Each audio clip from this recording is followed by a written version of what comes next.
what is the replacement of the Khilafah? Around the world, beginning with the secular Republic of Turkey, and then an Iran which resembles a Shia republic but essentially is a secular republic, and then the secular Republic of Pakistan, which of course has now become the American Republic of Pakistan. And then in 1933, the Republic of Saudi Arabia, but they're parading as a monarchy, but it's actually a secular state, because it has all the trappings of a secular state. A secular state has territorial sovereignty. The state of Saudi Arabia has territorial sovereignty. A secular state has citizenship. Once upon a time when I went to Mecca, I was Muslim. And the only difference between me and my fellow Muslim who was resident in Mecca was that I was Musafir and he was Sakin. Other than that, we're the same. But now, I am a foreigner. If this is not bid'ah, I should change my name. I am now a foreign national, and they are Saudis. And all the oil that Dajjal discovered underneath the soil belongs to them. They own it. So what about Abdulaziz ibn Saud's proclamation that this entire land belongs to the world of Islam? That's forgotten. That's why they hate me for reminding you of these things. The entire world is now embraced. The entire world of Islam is now embraced by the modern secular state.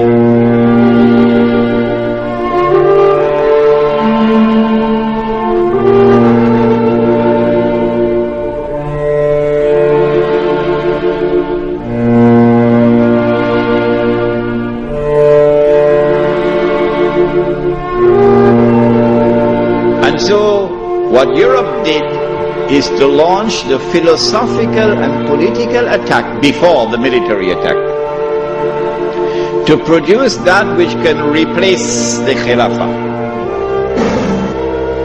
And then they sent their agents, you remember Jassasa in the Tamim al-Dari hadith, they sent their spies to infiltrate Istanbul and to create what were called the Young Turks, the committee of whatever it was called, in whose group was located a man named Mustafa Kemal, and brainwash them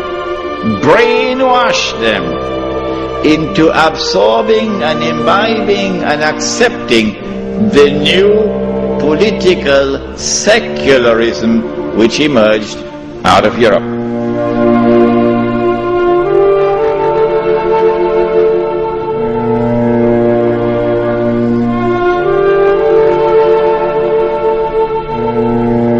Centuries before this, they had struck at Europe. And over a period of almost 300 to 400 years, they had transformed Europe from a civilization based on faith in Christianity to a new, essentially godless civilization.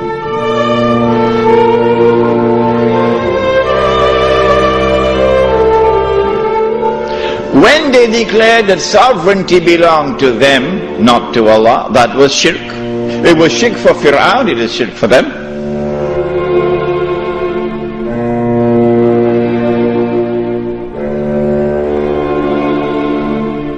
Not only is the state sovereign, but the authority of the state is supreme.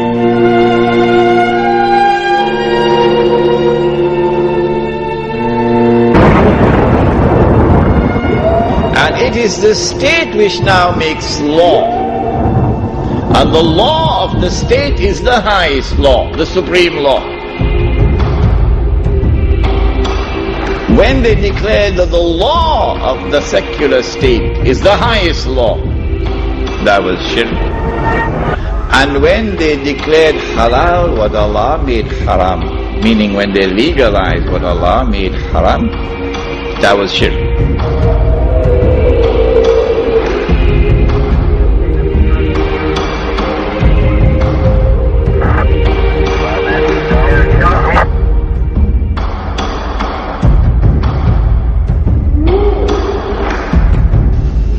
He did this because in April of 1924, Al-Azhar University had responded to the Turkish abolition of the Khilafah. What did they do? Al-Azhar University declared that this was bid'ah and haram to abolish the Khilafah. And therefore we must respond to it. And the response of Al-Azhar is that we must have a mu'tamar, a conference, which would meet and which would appoint a new Khalifa. As soon as Al-Azhar issued this proclamation, you could see how Britain was trembling. The British government can't digest their food now. They've got to plan some counter strategy to the initiative of Al-Azhar University.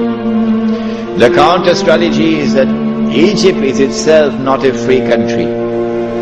It may appear free, but Britain really has control over Egypt. So Britain puts pressure on King Fuad, the father of King Farouk. You're too old to hear about, you're too young to know about this. And King Fuad is now putting pressure on Al-Azhar to hold back on this conference. So for 2 years the conference can't take place. 2 years because of British pressure. The conference finally takes place in June, July of 1926.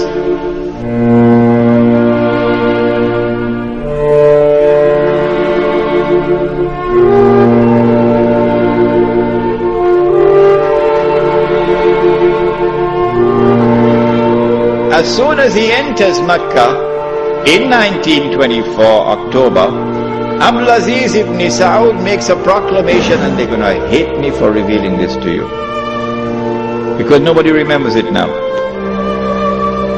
The proclamation which he makes is that this land belongs to the entire Ummah. This land belongs to the entire Ummah. I wonder how a Pakistani or a Bengali Muslim would feel when he hears that, and he's been rounded up like dogs, stray dogs, and put on trucks because he's overstayed his visa, while white-skinned Americans and British are treated like princes in the Holy Land. How will a Pakistani or Indian or Bangladeshi feel? This land belongs to the entire Ummah.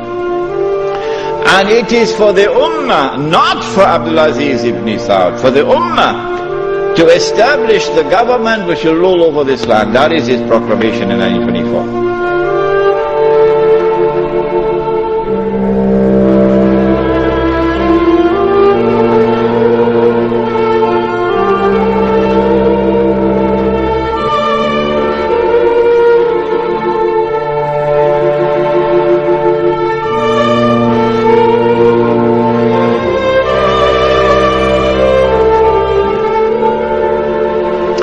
But in Mecca, you had the most successful representation of the entire world of Islam, because Britain really went to work on it.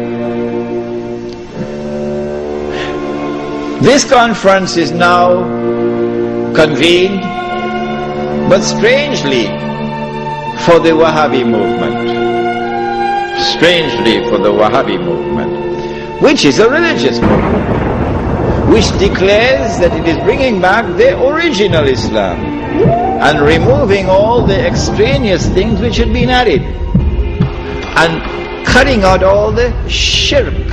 So this is the real Islam. Well, then how come you don't even have the subject of the Khilafah in your agenda for your conference? We asked the Wahhabi movement, give us an answer. There is no answer. The answer is that the Wahhabi-Saudi alliance is now perpetrating a gigantic, a massive betrayal of Islam in abandoning the Khilafah. And so the conference takes place. But the subject of the Khilafah is not even on the agenda of the conference.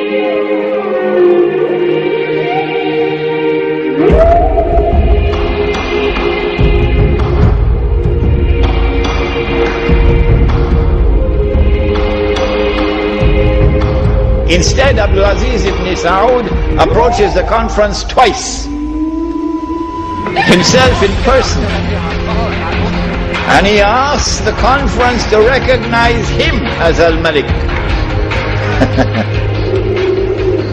That his rule should be recognized over the Hijaz. When the conference had heard His Majesty the King on both occasions, and the conference is now sitting down to discuss the matter, shall we recognize Saudi Wahhabi rule over the Hijaz? The leader of the Indian Muslim delegation jumped up to speak first. He spoke first. His name was Maulana Muhammad Ali Jawhar. He got up and he told the king, get lost. We'll never do that. As soon as the leadership of the Indian Muslim delegation had established its position of rejecting the claim of the Saudi Wahhabi leadership for sovereignty and control over the Hijaz, the rest of the delegates stood and said, that was the power of a man who knew Islam and lived Islam. And so the conference ended without giving to the Saudi Wahhabi rule over the Hijaz recognition. They decided that they'll meet every year, but that was the last time they ever met. This then was the response of the world of Islam to the abolition of the Khilafah.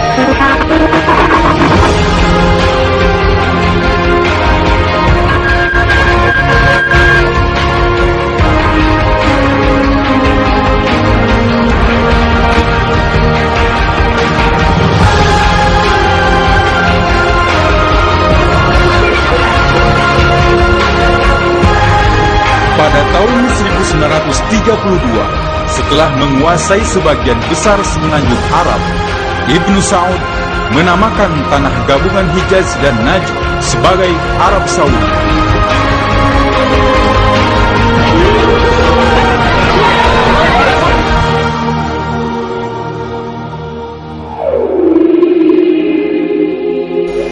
At that time, when he appears in the world, in our dimension of time, the Prophet said, alayhi salatu wasalam, he will come from the east. He pointed his finger 20 times to the east. Dajjal will come from the east.